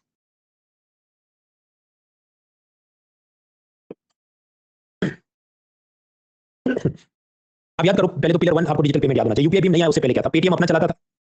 अब उसमें मान लीजिए महिला जो भी कुछ ग्रोसरी खरीद रही है, अगर वो 100 पे करती दुकानदार को ये पेटीएम कोड स्कैन करके, तो पेटीएम 4 रुपए की फीस लेता और दुकानदार को 96 मिलता। अब तो आ गया यूपीआई और भीम, मतलब यूपीआई टेक्नोलॉजी से मोबाइल मनी ट्रांसफर सब कर सकते हैं। भीम क्या है, एनपीसीआई का खुद का ऐसा है जिससे मनी ट्रांसफर कर सकते हैं। तो यूपीआई, आईएमपीएस, भीम वगैरह से क्या, सेलर्स और बायर्स के जो भी बैंक अकाउंट है सीधा बैंक टू बैंक ट्रांसफर हो जाता है, बीच में ये लोग कमीशन चार्ज करते हैं। आपने 100 रुपया पे किया तो दुकानदार को 100 रुपए ही जा रहा है। तो इसका मतलब क्या हुआ कि पहले सेलर को पता था अगर मैं 100 का माल बेचूंगा तो मुझे 96 ही मिलेगा, तो हो सकता है वो सेलर 104 ही भाव रखे ताकि उसको 100 मिले। अब यूपीआई भीम आने के बाद क्या सेलर को पता है कि मुझे सारा पैसा मिलेगा, तो थोड़ा बहुत सस्ता भी कर सकते हैं ताकि उसके ज्यादा कस्टमर हो जाए, क्योंकि कोई फीस बीच में ये लोग चार्ज नहीं करते एनपीसीआई वाले। तो यूपीआई का ये एडवांटेज है कि it has made the transactions cheaper या ऑलमोस्ट फ्री। अब उसी लॉजिक पे क्यों ना ई कॉमर्स में भी यूपीआई जैसा कुछ बनाया जाए। मान लीजिए आपने मैकडॉनल्ड्स से बर्गर मंगाया जिसका भाव है 192 रुपीज, लेकिन ये स्विगी जोमेटो से आप घर पे डिलीवरी मंगाओगे तो हो सकता है वो 30% कमीशन चार्ज करे, तो उसके बाद वो बर्गर आपको कितने में पड़ेगा, 250 रुपीज में।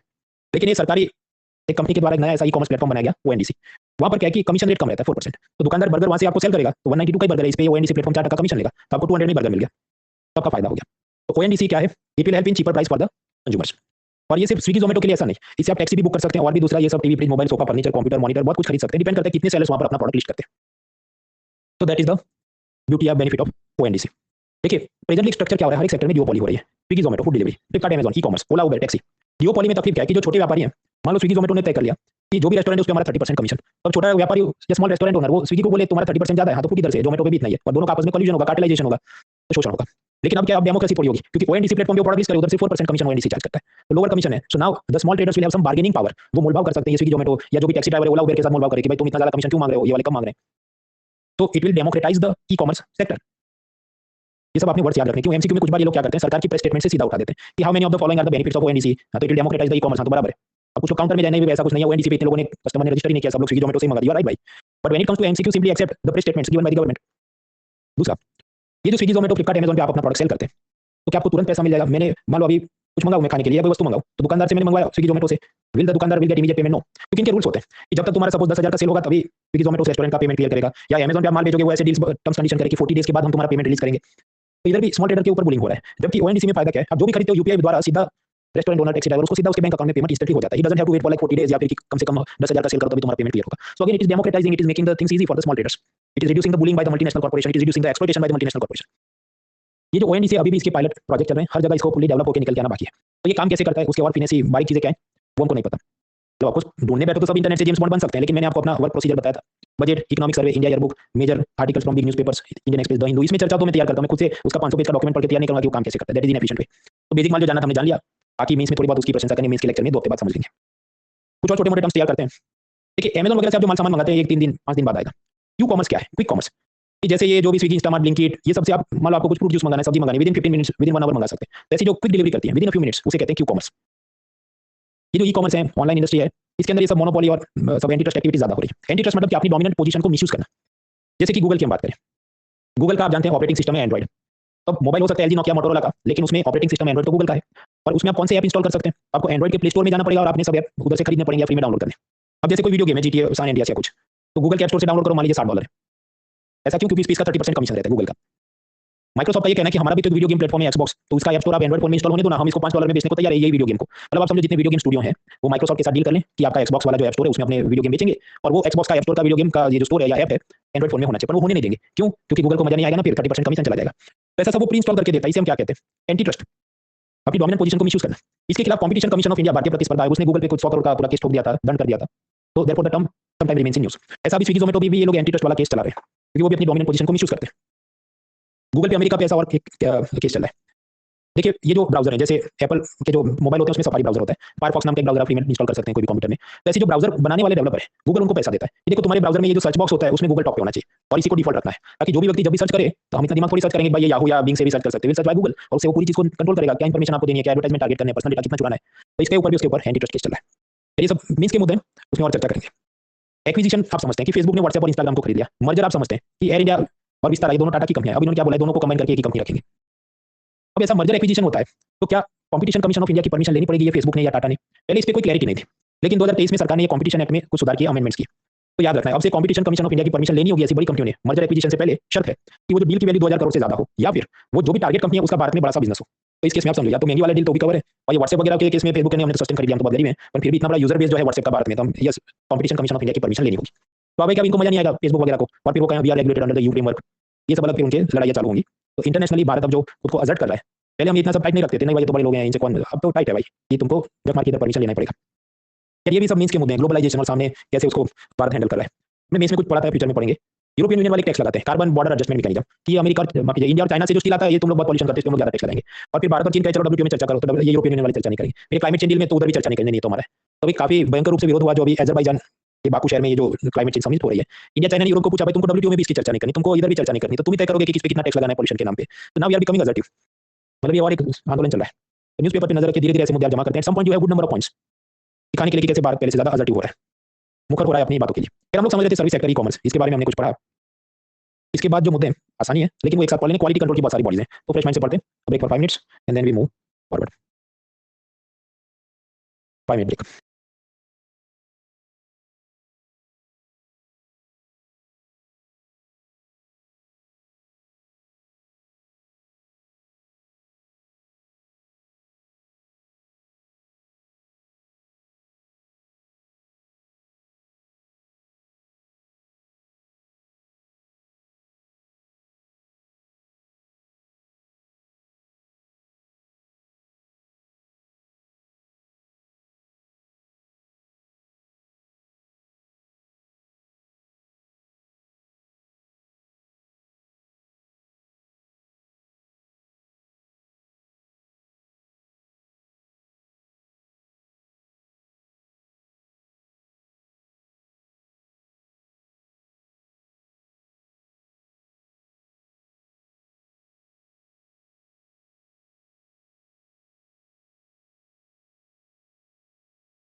Three more minutes.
Right friends, अब समझो 20-30 मिनट का ही काम है। अब बहुत सारा जनरल नॉलेज टाइप का आएगा, याद रहे इतना, ठीक है, नहीं याद रहे तो बाकी सब्जेक्ट याद करो। तो the last segment is textile, MSME, service sector, ecommerce हमने देखा। अब इसके बाद आएंगे बहुत सारी consumer protection related bodies, BIS, quality council, BWE, FWSI, consumer courts, इनके बारे में थोड़ा थोड़ा समझना है। कंज्यूमर अफेयर्स मिनिस्ट्री, उसके नीचे स्टैट्यूटरी बॉडी कानून से बनी BIS, bureau of Indian standards, ये फेमस है अपने आईएसआई मार्क के लिए। हेलमेट पे होता है, गेस्ट हाउस पे होता है, इससे पता चलता है कि ये प्रोडक्ट सेफ है, हमारे लिए सुरक्षित है, अच्छी क्वालिटी की है। ISI stands for Indian standard institute. ये जो बीआईएस है वो भारत की तरफ से टेक्निकल बैरियर्स टू ट्रेड, ऐसा डब्ल्यूटीओ का जो एग्रीमेंट है उसको कोऑर्डिनेट करता है। यही बीआईएस गोल्ड हॉलमार्किंग भी लेके आया है। जब आपने सोने का कंगन खरीदा तो इसमें अंदर की साइड समझो ये उसका लोगो होगा, ये 22 कैरेट का है, ये वाली लेबोरेटरी में उसका आइडेंटिफिकेशन हुआ है, ये वाला कल्याण ज्वेलर या तनिष्क ज्वेलर का ये कंगन है। इससे फायदा क्या, you are assured of the quality, और आप इसको जब रीसेल करने जाए तो सामने दुकानदार या बाकी ग्राहक है वो भी अश्योर्ड ऑफ द क्वालिटी। तो गोल्ड हॉलमार्किंग भी इन्होंने किया है। इसका एक हिडन बेनिफिट भी है। समझो देवगन ने रेड की ताऊजी के घर पे और बहुत सारे कंगन उसको मिल गए, फिर वो चेक करे कि भाई ये तो जो भी कल्याण या तनिष्क ज्वेलर का लोगो है, फिर वो ट्रेस करके जा सकता है ना तुमने कैश में पैसा लिया था या कैसे तुमने इनके बेचा है, और उस वक्त ट्रेस क्यों नहीं हो पाया। So it can help in the surveillance of the tax evasion also. Amazon, Flipkart से आप सामान खरीदते हैं तो कुछ बार क्या, खासकर जो सस्ती वाली चीज़ों पे हमेशा मेरा ये अनुभव हुआ है कि वो वहाँ पर सारे पॉजिटिव रिव्यू होते हैं, लेकिन आप घर पे मंगाओ ऐसा प्लास्टिक का होता है, 2 बार यूज़ करो टूट जाए। तो ये सब जो फेक रिव्यू डाले जा रहे हैं उसके खिलाफ कोई एक्शन होना चाहिए। तो उसके लिए भी बीआईएस ने फ्रेमवर्क बनाया है। ये सब फेक रिव्यू नहीं हो सकते, उसको डिलीट करना पड़ेगा कुछ। हेलमेट के लिए तो आईएसआई मार्क है, किसका, बीआईएस का। अब आप समझो ये जो वजन करने का नॉर्मल कांटा होगा और बड़ी-बड़ी इंडस्ट्री या फूड प्रोसेसिंग इंडस्ट्री में लार्ज स्केल कैसे वेइंग स्केल्स होंगे, या लेबोरेटरी के अंदर जो वजन नापना है एकदम छोटा-छोटा नापने के लिए माइक्रोस्कोपिक लेवल के स्केल्स होंगे, तो वो अच्छी क्वालिटी के हैं कि नहीं, उसका क्या स्टैंडर्ड, आईएसआई नहीं, उसका आईएसआई नहीं, उसका दूसरा स्टैंडर्ड है ओआईएमएल, तो वो भी कौन कोऑर्डिनेट करता है, ये बीआईएस वाले करते हैं। फ्रिज और एसी और एयर कूलर आप समझते हैं, ये भाई साहब ने बनाया मिट्टी कूलर, मतलब ये मिट्टी का ऐसा चीज है, उसको फिर आप इसमें रखोगे और ये एकदम ठंडा रहेगा। अब ये तो नई जात का प्रोडक्ट इन्वेंट हुआ, तो इसमें क्या क्वालिटी स्टैंडर्ड होने चाहिए, मतलब इसको आप कैसे डिफाइन करोगे कि 3 लेयर का होना चाहिए, 4 लेयर का, मिनिमम इसमें 10 डिग्री टेंपरेचर है तो इसको कूलर बोल सकते हैं। तो you have to come up with some guideline, जिसको हम कहते हैं आईएसओ गाइडलाइंस। उस हिसाब से फिर मान लो 25 कंपनियां ऐसा मिट्टी कूलर बनाना चालू करें, देन दे कैन क्लेम कि ये मिट्टी कूलर है। ऐसा नहीं कि पानी का मटका रखा है ये मिट्टी कूलर है। तो there has to be some standard, जिसको हम कहते हैं आईएसओ स्टैंडर्ड, जो कौन बनाता है, बीआईएस। अब इस पे टोटली क्रेजी, मतलब इसका कोई कल्पना या इम्तिहान नहीं है, ऐसा प्रश्न यूपीएससी ने पूछा 2023 की पीएफओ में। आई गिव यू 40 सेकंड, आप इसको देखो, इसका जवाब तो बहुत correct, but it is extremely hard. Observe it.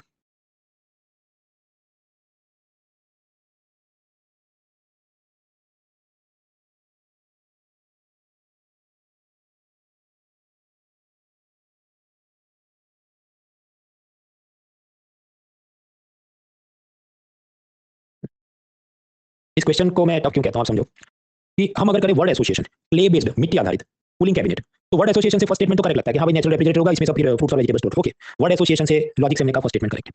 फिर तकलीफ होगी सेकंड स्टेटमेंट में। सेकंड क्या कहता है कि इसकी मदद से 6 out of 17 sustainable development goals achieve होंगे। मित्रों, एसडीजी गोल्स क्या है वो हम लोग छठे पिलर में देखेंगे।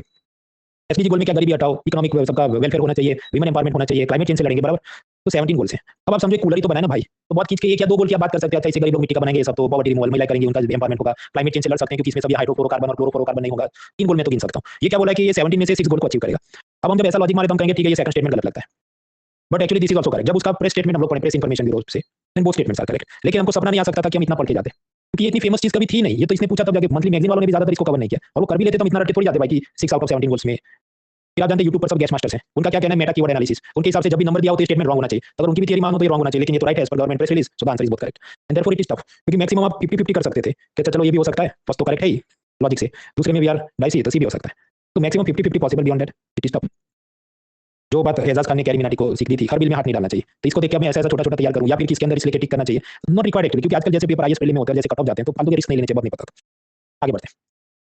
पावर मिनिस्ट्री के नीचे एक स्टैट्यूटरी बॉडी है, मतलब कानून से बनाई गई संस्था है, कानून एनर्जी कंजर्वेशन एक्ट, और संस्था का नाम है BW, bureau of energy efficiency, bureau of energy efficiency. ये फेमस है अपना ये रेटिंग फ्रेमवर्क के लिए। क्या आप ये टीवी या फ्रिज लेने जाते हैं तो शोरूम में उस पे स्टिकर लगता होगा कि 5 में से कितने स्टार का रेटिंग है, मतलब 3 स्टार से है, 4 स्टार है, जितना ज्यादा रेटिंग इसका मतलब एनर्जी एफिशिएंट अप्लायंस है। अब ये जो स्टार लेबलिंग सिस्टम है कुछ प्रोडक्ट में कंपलसरी है, जैसे air conditioner, refrigerator, tubelight, colour TV वगैरह में कंपलसरी कंपनी ने स्टिकर चिपकाना होगा। कुछ इंडस्ट्री पर वॉलंटरी है, स्वैच्छिक, जैसे एलपीजी स्टोव पे, कंप्यूटर पे लगाना है तो लगा सकता है, कंप्यूटर जो भी वो लिनोवो या डेल वाला है, वरना कंपलसरी नहीं है। हालांकि ये तो समझो डायनामिकली चेंजिंग इन्फॉर्मेशन है, हो सकता है अगले महीने लोग बोले नहीं हमसे कंप्यूटर पे भी स्टिकर लगाना होगा, हमारा नसीब होगा तो हम देख लेंगे न्यूज़पेपर में कहीं आएगा, वरना ध्यान ना भी जाए, तो इट हैपेंस। अब ये जो पावर मिनिस्ट्री के नीचे ब्यूरो ऑफ एनर्जी एंटरप्राइजेस है, तो मैंने आपको बताया अपने 5 star labelling programme for the energy efficient appliances के लिए मशहूर है। अब ये जो 5 स्टार रेटिंग सिस्टम है, ये क्या नॉर्मल एसी के लिए जो रेजिडेंशियल पर्पस में होते हैं, बड़े-बड़े शॉपिंग मॉल और ऑफिस के अंदर ऐसे बड़े-बड़े साइज के हेवी ड्यूटी वाले हीटिंग और कूलिंग इक्विपमेंट होते हैं, तो उनका स्टार लेबलिंग का पैरामीटर अलग होना चाहिए। तो ये लेके chiller star labelling programme, which is for big heavy duty industrial grade के जो बड़े-बड़े एसी और कूलर होते हैं। मित्रों, ये जो अपना एसी है, इसका क्या टेंपरेचर 26 होना चाहिए, 16 डिग्री होना चाहिए। गवर्नमेंट ऑफिस में जाओ तो 16 डिग्री होना चाहिए, क्योंकि गवर्नमेंट एम्प्लॉय ऐसा मानते हैं कि जब तक सरकार का लाइट बिल का बर्बाद नहीं किया तब तक हमारी सरकारी नौकरी पर लानत है। If you do not create loss to the government, भले हमको ठंडी लगे और हम मर जाए तो कोई नहीं, पर एसी तो एकदम हाई रखना है। तो इस पे इन्होंने कुछ गाइडलाइंस बनाई है। एनर्जी एफिशिएंसी सर्विस लिमिटेड ऐसी पावर मिनिस्ट्री की कंपनी है, उसने फ्रेमवर्क बनाया। रेस फ्रेमवर्क इसमें ऐसी जो भी बात है, मान लो 26 डिग्री पे एसी रखो तो it is good for environment as well as your health. अब ये छोटी-छोटी चीजें क्या है, किसी मिसलेनियस जी के करंट अफेयर्स पीरियड वाले इस पे ऑब्सेस हो जाते हैं, हो सकते सवाल आ भी जाए, पर समझो ये सब रशियन सलाह है। When you go to wedding reception, if you care for your health, सब्जी रोटी दाल चावल पहले खाना, ये सब रेस्टोरेंट सलाद और ये सब इधर उधर का सब मसाला, ये बात की बात है। If you have time, if you have the brain power, then you do it. इसका कोई पैटर्न नहीं है कि हर साल पूछते हैं। तो करंट अफेयर्स छाती पीटना उसको थोड़ा कम करो, सब्जी रोटी दाल चावल जो पढ़ना है उसको पहले खत्म करो। कॉमर्स मिनिस्ट्री के नीचे एक ऐसी क्वालिटी रिलेटेड संस्था है, पर वो कानून से नहीं बनी, वो नीति आयोग जैसा ऐसे एग्जीक्यूटिव बना दिया होगा, UCI, quality council of India. Quality council of India का काम क्या है कि जैसे मैं अपना हेलमेट फैक्ट्री बनाऊं और मेरी इच्छा है कि मेरे हेलमेट को ये आईएसआई वाला मार्क मिलना चाहिए, तो उसके भी कुछ पैरामीटर होंगे। भाई तुम्हारा जो हेलमेट है इसका इतना थिकनेस होना चाहिए, उसमें ग्लास का इतना क्वालिटी होना चाहिए। Now I am a new entrepreneur, I do not know the rules regulation, और मुझे पता भी, मुझे एग्जैक्टली पता नहीं मैं उसको कैसे इंप्लीमेंट करूं अपनी फैक्ट्री में। ऐसे और भी गाइडलाइंस होते हैं, आईएसओ गाइडलाइंस, ओसास, काइजान, ये सब क्या वो एमबीए आपने किया तो उसमें दिमाग लगाना। तो ये सब गाइडलाइंस को कंप्लाई करने के लिए कोई मुझे कंसल्टेंट मिल जाए, कोई कोचिंग वाला मिल जाए, कोई एजेंट मिल जाए, दलाल, जो जैसे ड्राइविंग लाइसेंस लेना है तो उसका क्या प्रोसेस है, एजेंट से पूछ लो, काम हो गया। तो ये जो क्वालिटी काउंसिल ऑफ इंडिया वो ऐसा दलाली का काम करता है। It will help the companies to adopt all this quality guidelines, जिसकी मदद से आप अपना बिजनेस और एक्सपांड करो। मोदी जी एक बार लेकर आए जीरो डिफेक्ट जीरो इफेक्ट। ये जो फ्रेज है, जुमला, इसका मतलब क्या कि आप जो भी उत्पादन करें उसमें कोई डिफेक्ट नहीं होना चाहिए और एनवायरमेंट को कोई हानि नहीं होनी चाहिए। तो इसके लिए भी एमएसएमई इंडस्ट्री वालों को जो सर्टिफिकेट लेना है, इसमें कौन ये काम करता है, क्वालिटी काउंसिल ऑफ इंडिया। ये क्वालिटी काउंसिल ऑफ इंडिया ये कोई इतनी फेमस संस्था है कि इस पे दिमाग हम खर्च करें। तो तुम पढ़ा क्यों रहे हो? मैं इसलिए पढ़ा हूं क्योंकि इंडिया ईयरबुक में दिया है। कुछ बार ये सीडीएस सीएपी वगैरह में होता क्या है कि वो प्रोफेसर ठीक है, मतलब जैसे वो जादूगर होते हैं कि आपके पास वो ताश के पत्ते हैं, प्लेइंग कार्ड, तो उठा के कुछ भी एक निकाल लो, तो ऐसा उठा के कुछ भी चैप्टर पे उंगली डालो, उसको ये मिला और पूछते हैं, ऐसा कुछ बार पूछते हैं। Quality council of India, otherwise it is not so great thing in my opinion. ऐसी एक और भी संस्था है, नेशनल प्रोडक्टिविटी काउंसिल, ये भी कॉमर्स मिनिस्ट्री के नीचे, ये सब प्रोडक्टिविटी का रिसर्च कंसल्टेंसी का काम करती है। तो हम कंज्यूमर प्रोटेक्शन क्वालिटी कंट्रोल की बॉडीज देख रहे हैं, बीआईएस हेलमेट के लिए, quality council of India, bureau of energy and ये सब देखा। फिर अब देखते हैं फूड का। फूड सेफ्टी के लिए पहले अलग अलग कानून थे, prevention of food adulteration act 1950, और फिर फ्रूट का अलग कानून है, मीट का अलग, खाद्य तेल एडिबल ऑयल का अलग। फिर सरकार ने ये सबको मर्ज कर दिया कि अब से एक ही कानून है, वसाई एक्ट 2006। इसका फुल फॉर्म याद रखना है, food safety and standards authority of India. इसका काम क्या है, फूड सेफ्टी की गाइडलाइन, ये जो भी कुरकुरे इसमें इतने ज्यादा तेल नहीं होना चाहिए, इतने ज्यादा ट्रांसफेट नहीं होना चाहिए, पैकेजिंग मटेरियल में ये टाइप का पैकेजिंग मटेरियल यूज नहीं कर सकते वगैरह। उसी तरह बाहर से जो भी खाने पीने की चीज हम इंपोर्ट करते हैं उसके भी क्वालिटी सेफ्टी गाइडलाइंस एफडब्ल्यूएसआई तय करता है। अब ये रिपोर्ट किसको करते हैं? देखिए, फूड है तो ऐसा नहीं, एग्रीकल्चर या कंज्यूमर मिनिस्ट्री के नीचे लोग रिपोर्ट करते हैं। This falls under the health ministry. Health ministry के बारे में हम लोग ईयरबुक इन्फॉर्मेशन छठे पिलर में समझेंगे। हेल्थ मिनिस्ट्री के अलग अलग डिपार्टमेंट होंगे कि जैसे department of health and family welfare, उसका टॉप मोस्ट बॉस होगा कौन, सेक्रेटरी, जो आईएएस ऑफिसर होगा। डिपार्टमेंट ऑफ हेल्थ रिसर्च, उसका टॉप मोस्ट बॉस कोई आईएएस ऑफिसर होगा। फिर ये स्टैट्यूटरी बॉडी है तो समझो यूजुअली वो मिनिस्टर को डायरेक्टली रिपोर्ट करेगा। तो फसाई नाम की संस्था है, इसका जो बॉस होगा उसका नाम क्या होगा, उसको सेक्रेटरी नहीं बोलेंगे क्योंकि कानून से बनी संस्था, यूजुअली उसको वो चेयरमैन या ऐसा बड़ा नाम देंगे। अब ये आईएएस नहीं होता, ये जो एफडब्ल्यूएसआई संस्था है, क्योंकि ये फूड का टेक्निकल चीजें देखने, तो फूड साइंटिस्ट को यहाँ पर सेक्रेटरी मतलब चेयरमैन बनाया जाता है। तो जो फूड साइंटिस्ट है वो एफडब्ल्यूएसआई का चेयरमैन बनेगा और स्टैट्यूटरी बॉडी। लेकिन फिर हमें प्रश्न होगा भाई इसको पगार कितना मिलेगा, इसको लाल बत्ती वाली बॉडी मिलेगी कि नहीं। तो हर एक बार सरकार को दिमाग खर्च नहीं करना पड़ेगा। वो क्या करेंगे कि देखो इसका रैंक सेक्रेटरी माना जाएगा, तो बाकी सेक्रेटरी मतलब आईएएस ऑफिसर को जो पगार मिलता है, सैलरी मिलता है, लाल बत्ती की बॉडी का मिलता है, इसको भी उतना मिल देगा। इसको गवर्नमेंट बंगलो ये साइज का मिल जाएगा, इसको इतने नौकर तक मिल जाएंगे, व्हाटएवर सेक्रेटरी एलिजिबल इसको भी मिल जाएगा। वो अकबर का मनसबदार सिस्टम जैसा होगा सब, कि इसको इतने बड़े का मनसबदार है, इसको इतना देंगे हम। तो डेजिग्नेशन इज चेयरमैन, बट उसका रैंक है सेक्रेटरी वाला, मतलब उस हिसाब से salary, powers, perks, amenities will be decided. अब इस पे से एक प्रश्न पूछा 2018 प्रीलिम में, जवाब तो मैंने बना दिया, first is wrong, second is first is correct but second is wrong. ये भी 40 सेकंड इसको दिमाग में होता है।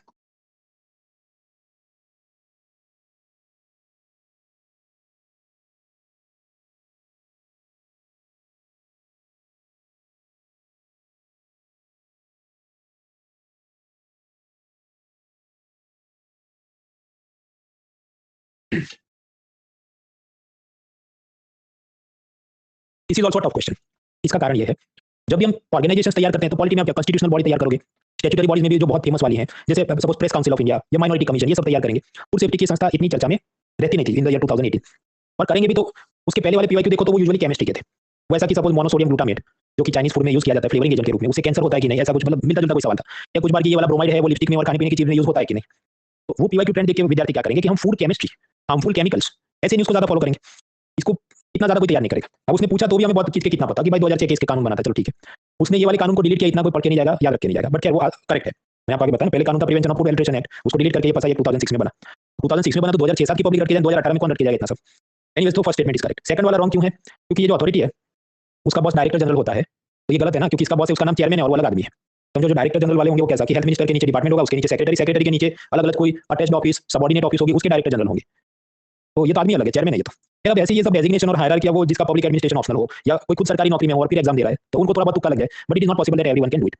अब क्या, तो पूछ लिया, फिर मैं आपको पढ़ा रहा हूं और पढ़ाने के बाद मैं आपको एमसीक्यू दिखा रहा हूं, so you may feel this is easy, but in real exam this is tough because we could not have prepared and memorised this much. इसलिए मैं आपको बोल रहा हूं ना, ये सरकारी विभाग और इकोनॉमी के सब 18 क्वेश्चन आए तो 10-12 हो जाए तो भगवान मेहरबान है। ऐसे बहुत सारे क्वेश्चन आप शायद टिक भी कर लें, आपको घर आके ऐसा लगे मैं करेक्ट करके अपन रॉन्ग भी हो सकता है। ये जो फसाई संस्था है, इसने कुछ रूल्स बनाए जो हमें याद रखने। वेजिटेरियन फूड पे जो ये डॉट है, ये ग्रीन कलर का है, करेक्ट। तो नॉन वेज पे डॉट है वो कौन से कलर का है? आपके रेड कलर का है, गलत। It is brown colour. Remember the non veg product पे जो कलर है that is brown colour as per the rules. FSSAI ने कुछ और भी रूल्स बनाए। समोसे को न्यूज़पेपर में नहीं लपेट सकते, क्यों? समोसे में तेल होता है, न्यूज़पेपर में इंक होता है, तो आप लपेट के रखोगे इंक से वो समोसा में एब्जॉर्ब हो जाएगा इंक, देन ईट इट, तो कैंसर हो सकता है।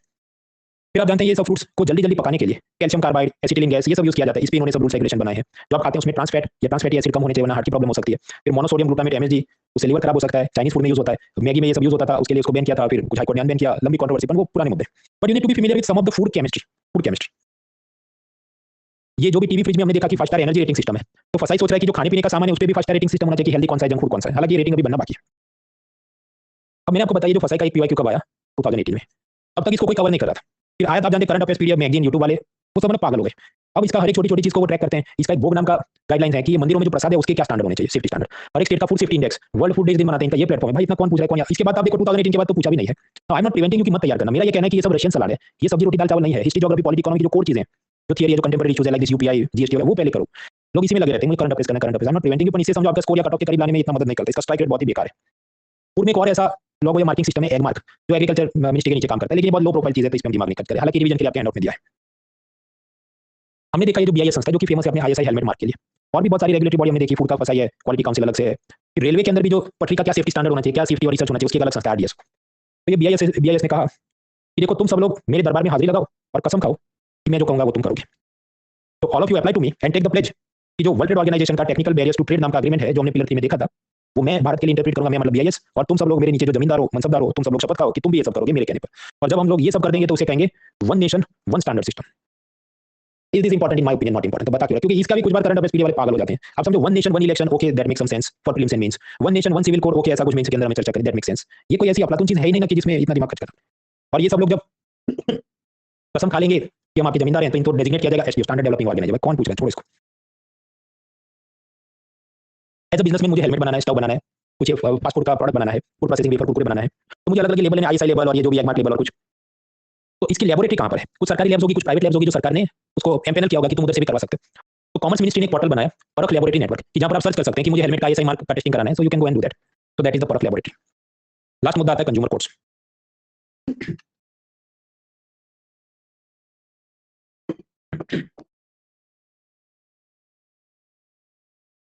कंज्यूमर कोर्ट का कानून 86 में बना था, फिर उसमें मजा नहीं आया तो 2019 में नया कानून बना, consumer protection act.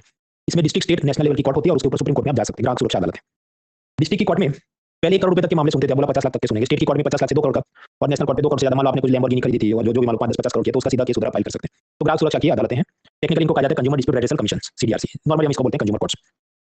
Consumer complaint के लिए कि प्रोडक्ट अच्छा नहीं है, कंपनी ने सर्विस वारंटी हमको दिया नहीं, तो ऑनलाइन भी आप फरियाद कर सकते हैं। कंज्यूमर अफेयर्स डिपार्टमेंट के नीचे पोर्टल है जिसका नाम है ई दाखिल portal, so you can complain online also. ये जो कंज्यूमर प्रोटेक्शन एक्ट है 2019 का, उसमें कुछ और नए स्टैट्यूटरी बॉडीज बनाई गई है। Consumer protection council for awareness generation, फिर एक संस्था है CCPA, central consumer protection authority. इसका काम क्या है? Suo motu action. कोई कंप्लेन ना करे तो भी स्वयं स्फूर्णा से ये कोई एक्शन ले सकते हैं। जैसे कि कोचिंग इंडस्ट्री के ऊपर ये सब जो इतने टॉपर्स क्लेम करते हैं वगैरह, इन्होंने टाइप किया, क्लास एक्शन सूट ले सकते हैं। जैसे कुछ ऑस्ट्रेलिया में ऐसा हुआ, एप्पल कंपनी के आईफोन आते हैं, स्मूथ चलते हैं, लेकिन जब भी उनका नया आईफोन 16 के बाद 17 आना है, तो वो अपने ऑपरेटिंग सिस्टम के ऐसे अपडेट भेज देते हैं कि ऑटोमेटिकली आईफोन 13 14 एकदम स्लो हो जाए, उसका बैटरी ड्रेन हो जाए, ताकि आपको लगे मेरा फोन धीमा हो रहा है, अभी नया मैं अपग्रेड करता हूं। तो बदमाशी है एप्पल कंपनी की। तो इसके खिलाफ ऑस्ट्रेलिया की कोर्ट ने कुछ एक्शन लिया और सबको, जितने भी ऑस्ट्रेलिया के कंज्यूमर है, इनको या तो एप्पल कंपनी पैसा रिफंड करे इतना, या उनको एक्स्ट्रा क्रेडिट दे दे, या वारंटी बढ़ाए, सब खेल करवाए। तो इसे आप क्या कहते हैं? Class action suit on suo motu basis, बिना किसी की शिकायत के स्वयं स्फूर्णा से कोर्ट कुछ काम करे। तो ये सब होता है। तो सेंट्रल कंज्यूमर प्रोटेक्शन अथॉरिटी, उसका चेयरमैन कंज्यूमर अफेयर मिनिस्टर खुद होता है, लेकिन उसका काम जो देखना है, सब इन्वेस्टिगेशन करना है, तो उसके लिए डायरेक्टर जनरल भी होता है। इन्होंने कुछ और भी ये सब जो डार्क पैटर्न और ये सब के लिए भी एक्शन लिए हैं, वो सब मामला क्या आपके हैंडआउट में दिया, जनरल नॉलेज सिंपल है, देख लेना। अमेरिका यूरोपियन यूनियन में ऐसे उनके कंज्यूमर कोर्ट के जजमेंट है कि मान लीजिए कोई इन्फ्लुएंसर कोई प्रोडक्ट रिव्यू कर रहा है, तो उसने पहले डिस्क्लोज करना पड़ता है कि मुझे ये आईफोन एप्पल कंपनी ने गिफ्ट में दिया, रिव्यू के लिए दिया, मैंने खुद के पैसों से नहीं खरीदा है। You have to disclose it, ताकि जो वीडियो देखने वाला है वो एक स्पष्ट उसके बारे में सोच सके कि ये रिव्यू कितना सही या गलत होगा। भारत में ऐसे नियम नहीं थे, लेकिन सेंट्रल कंज्यूमर प्रोटेक्शन अथॉरिटी ने ये सब ऑर्डर दिया है कि इन्फ्लुएंसर ने व्यूअर्स को बताना पड़ेगा ये जो मैं प्रोडक्ट रिव्यू करता हूं इसका मुझे कैश या गिफ्ट कुछ मिला कि नहीं। हालांकि इसके बाद भी रिव्यू तो आते हैं, मैं तो कुछ बार देखता हूं, I don't think they are implementing this. उनको एजेंडा उठा के उसका आंदोलन कर देना, I think it will be implemented. Consumer protection act के अंदर कुछ और सेलिएंट फीचर, प्रोडक्ट लायबिलिटी। मान लीजिए आपने फोन खरीदा, ब्लास्ट हो गया, 10,000 का नुकसान है, लेकिन आपकी आंख भी चली गई, तो आपके 5 लाख की मेरी आंख थी, तो वो भी उन्होंने पैसा देना पड़ेगा। किसने? कंपनी ने। Unfair contract. मान लीजिए जियो का जो फाइबर नेट या वायर से जो आप इंटरनेट लेते हैं, मान लीजिए वो कहता है कि ठीक है 500 रुपए का ये है और इस पे 2,000 सिक्योरिटी डिपॉजिट है, लेकिन आप शहर से थोड़ा दूर रहते हो और वो कहने हमको तार खींचने का ज्यादा है, तो तुम 5,000 सिक्योरिटी डिपॉजिट दो, या तुम्हारे एरिया के अंदर 5 ही कस्टमर है तो हमको मजा नहीं आ रहा है तो हम सबका कैंसिल कर रहे हैं। ऐसा अनफेयरनेस वो नहीं दिखा सकते। ऑनलाइन कंप्लेन कर सकते हैं, that is allowed. ADR system, मतलब कंज्यूमर कोर्ट में आपने शिकायत की, लेकिन बाद में वो कंपनी वाला आपसे कोर्ट के बाहर भी अगर सेटलमेंट करना चाहे तो दैट इज अलाउड। इसको कहते हैं अल्टरनेट डिस्प्यूट रेजोल्यूशन। सजा हो सकती है करेक्ट कंपनी अगर सही आपको सर्विस ना दे। कुछ बार ये हो कि कंज्यूमर खुद से फ्रीवियस कंप्लेन करे कि सैमसंग का फोन ब्लास्ट ना हुआ हो, लेकिन जानबूझ के उसको ब्लास्ट कर दे गरम कुछ करके और फिर पैसा मांगे, तो उसको कस्टमर को भी सजा हो सकती है। फिर ये शाहरुख खान और देवगन को बोलना कि अगर च्यवनप्राश में सोना चांदी ना हो, दाने दाने में केसर का स्वाद ना हो, then be careful in promoting it, वरना जो सेलिब्रिटी है उन पे भी सजा हो सकती है, उनको 3 साल के लिए प्रतिबंध लग सकता है। ऐसा धोनी के खिलाफ कोई केस चला था अंडर दिस एक्ट। और भी छोटा मोटा जी के कोई डार्क पैटर्न, ये वो थोड़ा अपने अंडर में दिया हुआ, थोड़ा पढ़ लेना वो सब मंथली मैगजीन से। तो दैट्स इट, पिलर 4 भी is over. Manufacturing service sector, e-commerce, MSME, intellectual property rights is done. अब इसको पढ़ के खत्म करें। कुछ और भी कल देखेंगे। कल सुबह अपना मतलब 2 क्लास है। Now we move to the pillar 4C, planning and macro economic indicators. इसके अंदर प्लानिंग, 5 प्लान ये सब समझना है, अनएम्प्लॉयमेंट, उसके बाद नेक्स्ट आएगा वो पिलर 4C जीडीपी, फिर पिलर 4E इन्फ्लेशन, हालांकि वो तो नेक्स्ट वीक समझना है। अभी कल 2 लेक्चर हैं अपने कुल मिला के, मॉर्निंग 10 AM, नाइट 9 PM, जिसके अंदर हम लोग समझेंगे इकोनॉमिक सिस्टम क्या है, सोशलिज्म, कैपिटलिज्म वगैरह, प्लानिंग के types, planning commission, NITI Aayog, unemployment और उसके अलग-अलग थियरी और डेटा समझना है। That will study tomorrow morning and night.